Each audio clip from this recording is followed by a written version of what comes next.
पाली में आज बुधवार सुबह तेज रफ्तार पिकअप चालक ने एक बाइक को टक्कर मार दी। हादसे में 9 साल की बालिका की मौत हो गई और 62 साल का वृद्ध और एक बच्ची गंभीर रूप से घायल हो गए।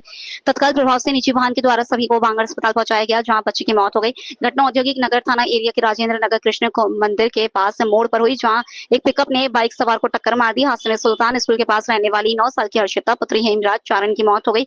उसी मोहल्ले के 62 साल के बाबूलाल जांगड़ पूनाराम जांगड़ गंभीर घायल हो गए। हादसे में 6 साल की वैष्णवी भी घायल हो गई, जिनका पाली के बांगड़ अस्पताल में उपचार जारी है। सूचना से परिजन संख्या में अस्पताल पहुंचे।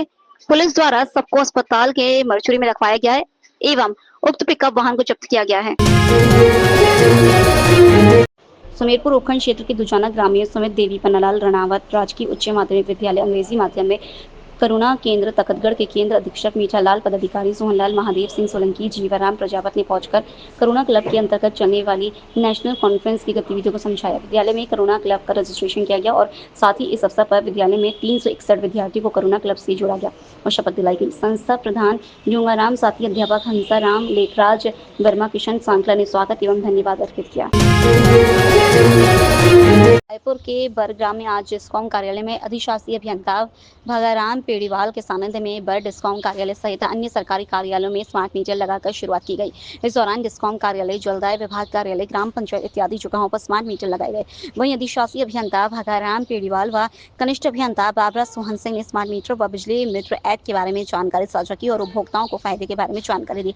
इस दौरान बर सहायक अभियंता चंद्र प्रकाश सामरिया, कनिष्ठ अभियंता बाबरा सोहन सिंह, कनिष्ठ अभियंता सराधना सुनील, कनिष्ठ अभियंता बर महेश जी नगर सहित दयाराम गुर्जर, विजय कुमार, नाथू सिंह, जगदीश, अतुल कुमार, विनोद कुमार, डिस्कॉम सहायक अभियंता चंद्र प्रकाश सामरिया, दयाराम गुर्जर के कार्मिक मौजूद रहे। और दूसरा है अभी जैसे अभी ये स्मार्ट मीटर है और ये पुराना मीटर है, जिससे हम कन्वेंशनल मीटर, पुराना मीटर जो अपने पहले लगते थे वो, इसको इस मीटर के सीरीज में लगाया। ये इसमें दी सप्लाई, फिर ये वापस इसमें दी, ये फिर लोड में गई, इसको इसके सीरीज में लगाया। इससे हम ये कंपैरिजन करेंगे कि जितनी रीडिंग ये निकाल रहा है, जितना लोड ये बता रहा है, उतना ये बता रहा है कि नहीं बता रहा। तो अभी आप देख सकते हैं जितना ये वोल्टेज मेजर कर रहा है, इतना ये वोल्टेज मेजर कर रहा है, ये जितनी एम्पियर मेजर कर रहा है, लोड बता रहा है, वो ये लोड यही बता रहा है। जिस किलोवाट में भी लोड यही बता रहा है और रीडिंग जो ये बता रहा है वो यही बता रहा है। इसका हम कंपैरिजन महीने पर 2-3 महीने में यहाँ रखेंगे, इसका पूरा हम कंपैरिजन करेंगे, दोनों की तुलना होगी, दोनों बराबर रिकॉर्ड कर रहे हैं कि नहीं कर रहे हैं बिजली कंजम्पशन। और उपभोक्ताओं के देखने के लिए भी हमने हमारे कार्यालय में इसलिए लगाया कि उपभोक्ता देख सकता है कि इतने तारीख को इतने बजे ही लगा था, उसमें इसकी रीडिंग ये थी, उसकी रीडिंग ये थी और आज रीडिंग ये है, इसीलिए हमने लगाया। ये मीटर तो सेंसिटिव है और बिल्कुल एकदम सही है और स्मार्ट मीटर है, रीडिंग की सभी समस्याओं का समाधान हो जाएगा। ये जो भ्रांति है कि ये तेज होता है, ऐसा कोई मीटर नहीं होता जो तेज होता है। एक ये एक्चुअल कंजम्पशन रिकॉर्ड करता है और ये भी एक्चुअल करता है, कोई इन दोनों में कोई डिफरेंस नहीं है। आप खुद देख सकते हैं अभी भी जितना ये इसका लोड है, इतना ये लोड बता रहा है, जितना ये वोल्टेज बता रहा है, इतना ये वोल्टेज बता रहा है। हाँ सर बताइए। अभी स्मार्ट मीटर पहले सरकारी विभागों के लगेंगे, उसके बाद में सभी जगह लगेंगे, सभी उपभोक्ता लगाए जाएंगे, पहले यहाँ लगाए जाएंगे। स्मार्ट मीटर ये सोलर मीटर की तरह भी काम करेगा बाद में। जो सोलर लगाना चाह रहे हैं उनके लिए दूसरा मीटर खरीदने की जरूरत नहीं, ये मीटर काम आ जाएगा। इस मीटर से उपभोक्ता ऑनलाइन अपना लोड, अपना कंजम्पशन कितना उपभोग हो रहा है वो देख सकता है। ऑनलाइन किसी भी समय अपना कंजम्पशन ट्रैक कर सकता है और इस मीटर से ऑटोमेटिक रीडिंग भी ट्रांसफ़र हो जाएगी हमारे वेबसाइट पर, डिस्कॉम की वेबसाइट पर। और बिल जो यहाँ रीडिंग लेने की जरूरत थी वो आवश्यकता नहीं रहेगी इसके लगने के बाद में, ऑटोमेटिक रीडिंग हो चली जाएगी और केवल बिल जनरेट करना पड़ेगा।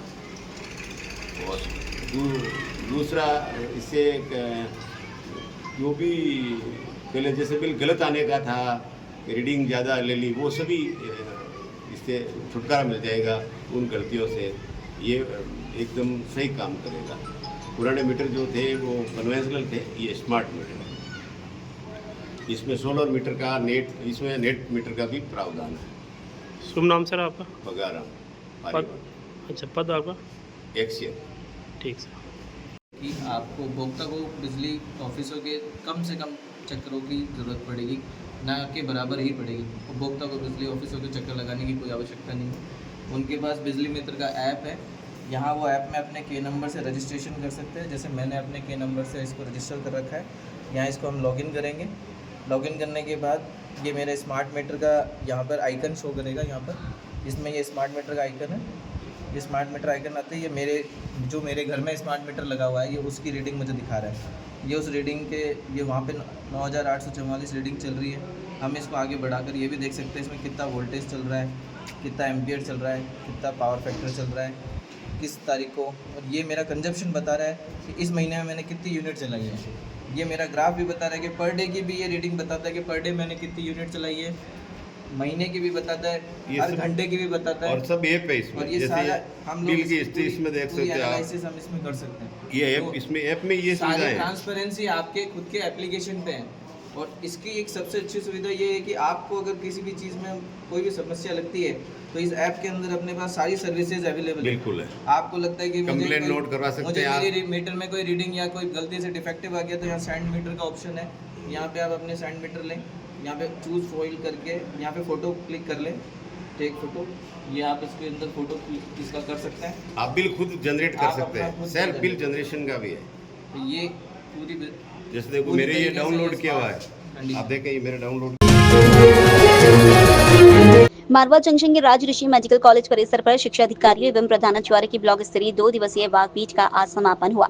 वाकपीठ अध्यक्ष मिश्रीलाल बंजारा ने बताया कि आज वाकपीठ के दूसरे दिवस जिला शिक्षा अधिकारी राहुल कुमार राजपुरोहित, अतिरिक्त शिक्षा अधिकारी प्रदीप कुमार कुशवाहा, ब्लॉक शिक्षा अधिकारी रामराज प्रजापत सहित जिला शिक्षा अधिकारी निदेशक पहुंचे और ब्लॉक स्तरीय वाकपीठ को संबोधित किया। वाकपीठ में शिक्षा में सुधार, शिक्षा में नवाचार, विद्यालय की व्यवस्था, SMC SGMC व्यवस्था, छात्र छात्राओं के शैक्षणिक स्तर में सुधार, मिड डे मील बिंदुओं पर वार्ताएं की गई। स्थानीय आयोजन कमेटी द्वारा अतिथियों का माला एवं साफा एवं स्मृति चिन्ह प्रदान किए गए। जिला शिक्षा अधिकारी, ब्लॉक शिक्षा अधिकारी एवं आयोजक कमेटी द्वारा श्रेष्ठ वार्ताकारों को प्रशस्ति पत्र एवं मोमेंटो प्रदान कर उनका बहुमान किया गया। ब्लॉक स्तरीय वाकपीठ में समूचे मारवाड़ जंक्शन क्षेत्र के सभी विद्यालयों के शिक्षा अधिकारी एवं संस्था प्रधानाचार्य, स्थानीय जनप्रतिनिधि भी सम्मिलित हुए। अब तो मैं आपको बता दूं सर, ये शिक्षा विभाग में बहुत सुधार हुआ है। पहले हम कहते थे शिक्षा विभाग वाले कंजूस होते हैं।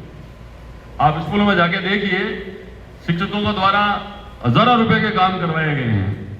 कई ने 100 सेट दिए हैं, कई बच्चों को टीवी दिए हैं, कई ने कुछ किया है, कभी कुछ किया है। स्कूलों से निश्चित रूप से हमारे साथी है वो अनुकरणीय उदाहरण पेश कर रहे हैं और वो खर्च कर रहे हैं, धन्यवाद के पात्र हैं।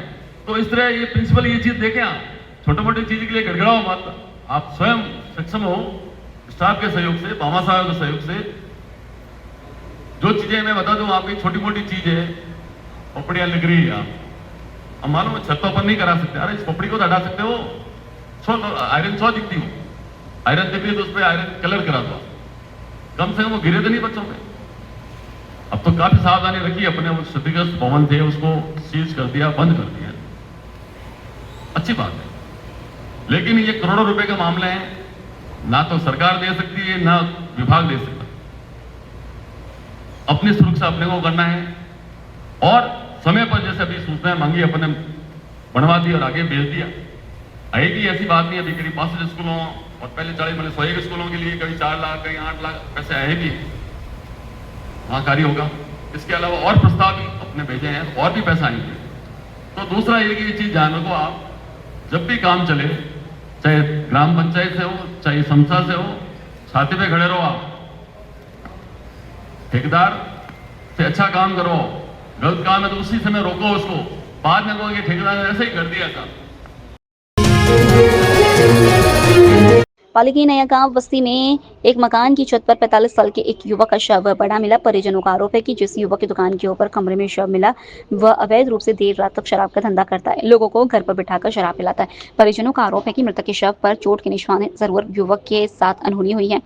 घटना पाली शहर के इंदिरा कॉलोनी विस्तार में चीमाबाई संजेती स्कूल के पास रहने वाला 45 साल का चंपालाल सरगरा पुत्र मोहनलाल प्लम्बर का कार्य करता था। हमेशा की तरह वह काम पर गया था। देर रात तक नहीं लौटने पर परिजनों को चिंता हुई। उन्होंने कॉल किया लेकिन उन्होंने रिसीव नहीं किया। करीब रात 11 बजे परिजन कॉल करते रहे। परिजनों का आरोप है कि बुधवार सुबह युवक को ढूंढते हुए परिजन नया गांव पहुंचे, जहां एक युवक अवैध रूप से शराब बेचता है एवं लोगों को इस कमरे में बैठकर शराब पिलाता है। उससे पूछा तो उसने सफाई करने की बात करते हुए अंदर नहीं जाने दिया। कुछ देर बाद मृतक के परिजन समाज के लोगों के साथ वहां पहुंचे, जबरदस्ती अंदर घुसे तो जहां छत पर बने एक कमरे में चंपल लाल का शव मिला। परिजनों का आरोप है कि चंपल लाल के शव पर चोटों के निशान हैं। उसके साथ अनहोनी हुई जिस कारण उसकी मौत हुई। मामले में सरगरा समाज के राष्ट्रीय अध्यक्ष बाबूलाल आर्य ने कहा कि चंपालाल के शरीर पर चोटों के निशान हैं। उसके साथ किसी ने मारपीट की, उसके बाद हत्या की। हत्या के धारा में मामला दर्ज नहीं हुआ और तब तक बॉडी नहीं उठाएंगे। मृतक की 4 बेटियां और एक बेटा है और कमाने वाला एक मात्र था। तो वही मामले को लेकर ट्रांसपोर्ट नगर थानाधिकारी भवरलाल माली ने कहा कि शव को मरचुरी में रखवाया गया। परिजनों के आरोप की जांच की जा रही है। चंपालाल जी थे हमारे समाज के, मोहन जी के लड़के। अहुआ गांव था, इंदिरा कॉलोनी निवास करते थे। नया गांव में रमेश नामक आदमी है जो दारू बेचता है और पूरी रात्रि में दारू का वहाँ पर उसके यहाँ काम चलता है और सभी को पता है, पुलिस को पता है, प्रशासन को पता है। वहाँ पर वो 3-4 लोग हैं, वहाँ बैठे थे और मैं तो यही कहूँगा कि उसका मर्डर हुआ है, मारा गया है बुरी तरह से। साथ वालों ने मारा, चाहे मकान मालिक ने मारा। सुबह परिजन गए वहाँ, जाके पूछा कि क्या हुआ, तो उन्होंने कहा कुछ नहीं, या तो नहीं है। तो फिर जबरदस्ती उस घर में घुसकर जब देखा गया तो उसकी डेथ बॉडी वहाँ पर पड़ी थी और पसलियों पे चोटों के निशान थे, कोहनी पर भी चोटों के निशान थे और जगह जगह चोटों के निशान थे। अगर पुलिस प्रशासन अगर 302 में मुकदमा दर्ज कर दोषियों को तुरंत गिरफ्तार नहीं किया जाएगा तो आंदोलन किया जाएगा। तब तक डेथ बॉडी हम नहीं हटाएंगे, चाहे कुछ भी हो जाए। मारवा जंक्शन क्षेत्र में आज बच्च बहारस का पर्व हर्षोल्लास के साथ मनाया जा रहा है। मारवा जंक्शन के ग्रामीण क्षेत्रों में इस पर्व का विशेष महत्व है। महिलाओं की अनेक टोलियां गाय बछड़े का पूजन करती नजर आईं। महिलाओं ने गौ माता की पूजन कर क्षेत्र में खुशहाली की ईश्वर से प्रार्थना की। क्षेत्र के मारवाड़, आहुआ, राणावास, सिरियारी, रानी खिंडवाड़ा क्षेत्र में आज प्रातः से ही महिलाओं की अपार भीड़ गौ बछड़े की पूजन करती नजर आई। पश्चिमी राजस्थान के पाली जिले के मारवाड़ और गोरवा क्षेत्र में यह पर्व हर्षोल्लास के साथ मनाया जाता है। महिलाएं गौ माता की पूजा कर सकती हैं एवं आज के दिन बाजरे से भोजन से उपवास खोलेगी। इस पर्व को लेकर मान्यता है कि बच्च बहारस पर्व पर भगवान विष्णु गौ माता में विराजमान होते हैं और धन्य धान्य का आशीर्वाद प्रदान करते हैं। आज के दिन गौ माता एवं बछड़े की पूजा शुभ माना जाता है। ये जीतड़ा गांव के समाज सेवी भामाशाह भीमाराव पुत्र बादल राम देवासी द्वारा एक सुंदर जनहित पहल शुरू की गई है। इस समय लोक देवता बाबा रामदेव जी के दर्शन के लिए लाखों लोग पैदल यात्रा कर रहे हैं एवं बाबा के दर्शन के लिए जा रहे हैं। मेवाड़ा और मारवाड़ से हजारों की तादाद में टोलियां में एवं ग्रुपों में पैदल यात्रु रामदेवरा दर्शन की ओर प्रस्थान कर रहे हैं। जीतड़ा गांव निवासी उक्त भामाशाह समाज भीमाराम देवासी द्वारा इन सभी रामदेवरा पैदल भक्तों यात्रुओं के लिए भजन, चाय, फल प्रसादी, भोजन की निःशुल्क व्यवस्था की गई है। साथ ही बिनावास, टोल, बिलाड़ा, जोधपुर सड़क मार्ग पर एक विशाल भंडारे का शुरुआत की गई, जहां पर इन यात्रियों को खाना, पानी, चाय, फल और प्रसादी के साथ निःशुल्क चिकित्सा सुविधा भी उपलब्ध कराई जा रही है। यकीनन इस समाज सेवी की इस पहल पर स्थानीय क्षेत्रवासियों ने एवं सामाजिक संगठनों एवं प्रशासन ने भी आभार व्यक्त किया। 18 अगस्त से 25 अगस्त तक इस भंडारे का आयोजन करवाया जा रहा है। विशाल भंडारे में भक्तों रामदेवरा यात्रा कर रहे हैं। यात्रियों को सारी सुविधा निःशुल्क प्रदान की जा रही है। ब्यावर शहर सहित आसपास में आज हिंदू पंचांग के अनुसार भाद्रपद मास की कृष्ण पक्ष की द्वादशी को मनाया जाने वाला बच्च बारस पर्व पूरे श्रद्धा और आस्था के साथ मनाया गया। इस अवसर पर महिलाओं ने अपने पुत्रों की दीर्घायु और सुख समृद्धि के लिए व्रत रखा और बछड़े की विधिवत पूजा अर्चना की। ग्रामीण क्षेत्रों से लेकर शहरी इलाकों तक मंदिरों और गौशालों में श्रद्धालु महिलाओं की भीड़ उमड़ी।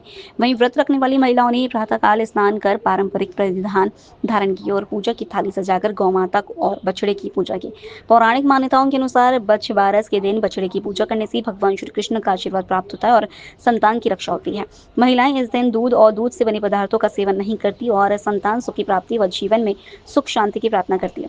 इस पूरे दिन भक्ति और उत्सव का वातावरण बना रहा। इस अवसर पर कई स्थानों पर भजन कीर्तन और सत्संग का आयोजन भी किया गया, जिसमें बड़ी संख्या में महिलाएं सम्मिलित हुई।